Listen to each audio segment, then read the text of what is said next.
Meu nome é Mauro, tenho 80 anos, e essa história que vou contar aconteceu comigo há 50 anos. Eu sou um velho médico cirurgião já aposentado. Realizei inúmeras cirurgias comuns e também muito bizarras. Já arrumei uma orelha deformada, separei gêmeos siameses. Tive que estudar muitos casos antes de saber realmente o que eu poderia fazer. Porém, nenhum dos casos foi tão apavorante quanto o do jovem Eduardo. Graças a Deus conquistei meu espaço entre os cirurgiões bem-sucedidos do Brasil, e isso fez com que eu atendesse muitos casos que pareciam não ter solução. Certa vez, eu atendi um jovem de aproximadamente 20 anos. Ele veio acompanhado de seus pais para uma consulta. Assim que chegaram, notei o semblante cansado dos pais e o olhar desconfiado de Eduardo, como se aquele fosse mais um dos muitos médicos que consultara. Sabia que aquela era uma importante família da região, dona de uma enorme fortuna. Eduardo sentou na cadeira à frente da minha mesa, enquanto seus pais se sentaram nas duas cadeiras encostadas na parede. Eduardo estava com uma espécie de lenço que cobria sua testa e sua nuca. Quando perguntei o que estava acontecendo, ele, retirando o lenço de forma lenta, disse: "Me ajuda, doutor." Sua feição era desesperadora, e quando o lenço caiu por completo no chão, eu quase não pude acreditar. Havia uma segunda face em sua nuca. Possuía os traços de Eduardo, mas tinha um semblante mau e fechado. Eu já havia lido sobre policefalia. Os casos eram raros e, na maioria das vezes, aconteciam em animais, mas nunca um humano ter, vamos dizer, duas cabeças. Eu me aproximei e observei atentamente. Não era um espasmo, uma má formação, e sim uma face viva. Com sua testa franzida e olhar raivoso, aquela face me encarava. Para onde eu me movia, seus olhos me acompanhavam. Sua boca se mexia como se aquela fosse a verdadeira face de Eduardo. Eu, tentando manter meu profissionalismo, disse: "Eduardo, você sente alguma coisa? Tem controle sobre essa face?" Ele então respondeu: "Não, doutor. Eu não tenho controle nenhum sobre ela, mas sinto dor. Ela fala comigo. Me diz para eu fazer coisas. Se eu não faço, começa a morder os lábios até sangrarem, para que eu sinta a dor. Faço uma cirurgia para tirar essa coisa de mim. É independente e tem me atormentado." Eu, muito assustado com tudo aquilo, tentei explicar que não era algo tão fácil. Eu precisaria estudar o caso e entender o que estava acontecendo.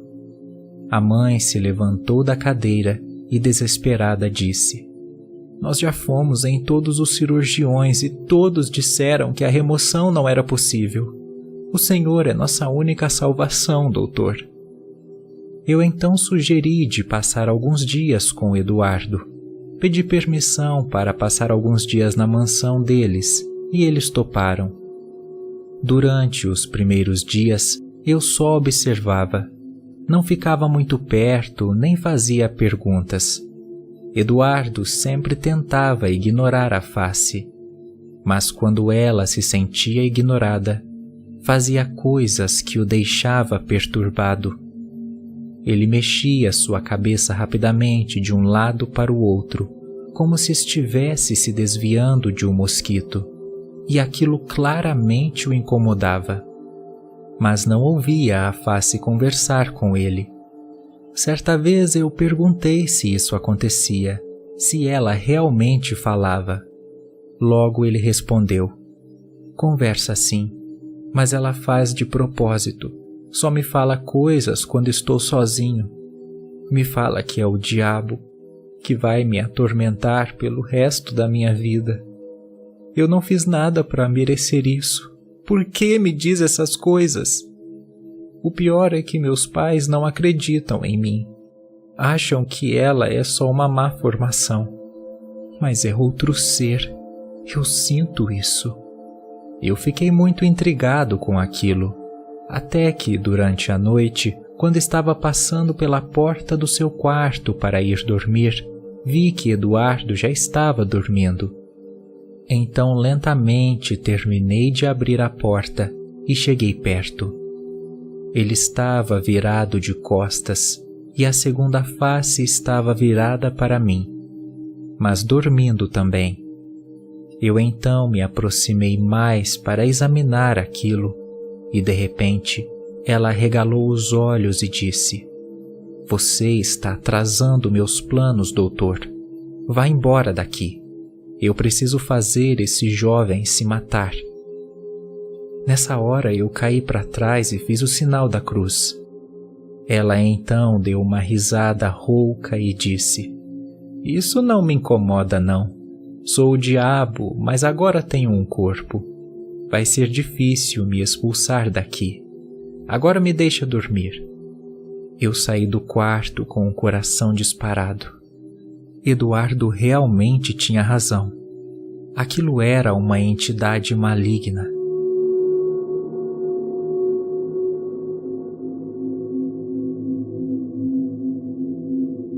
Na manhã seguinte, tentei conversar com os pais longe dele, mas não me deram ouvidos. A mãe logo disse: "Mas isso é um absurdo. Contratamos um médico, não um padre. Pelo amor de Deus, faça o seu trabalho."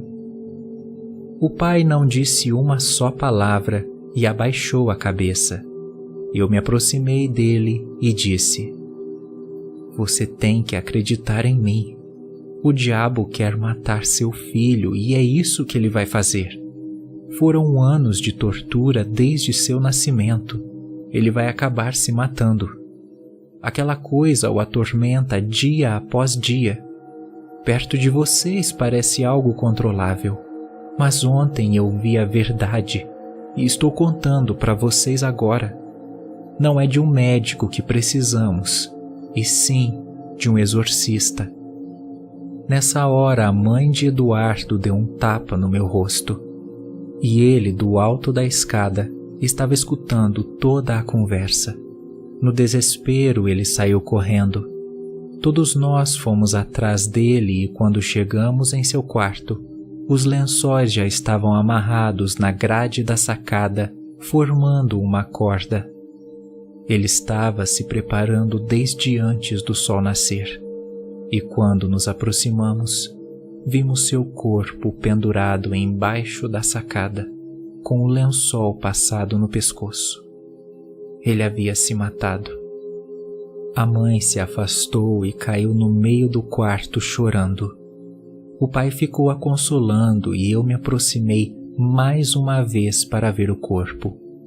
Nessa hora, a segunda face despertou e me encarou. Mas agora seus olhos eram vermelhos, flamejantes. Ela deu um sorriso diabólico e uma fumaça pareceu sair daquela face, como se o demônio finalmente tivesse deixado Eduardo. Depois disso, os movimentos cessaram naquele rosto raivoso.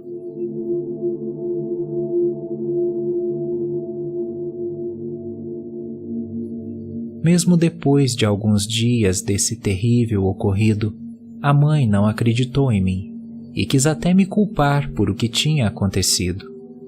Mas ao sair daquela mansão, o pai, que me acompanhou até o portão com lágrimas nos olhos, disse: "Eu sou o culpado de tudo isso.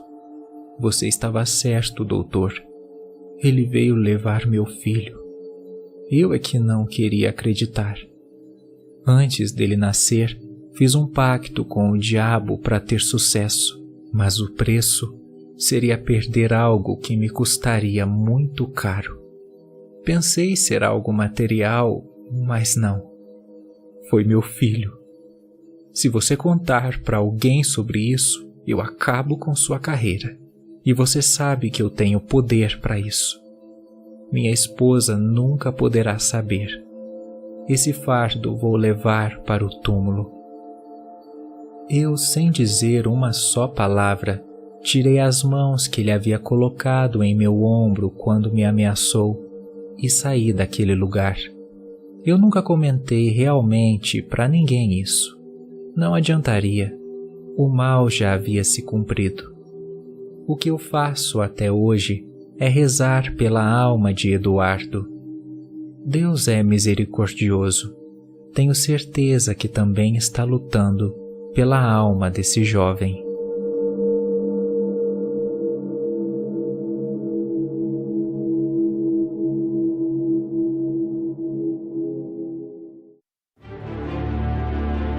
Para mais contos, siga o podcast do Assustado no Spotify. Não deixe de seguir nosso TikTok, Facebook e Instagram. Links na descrição.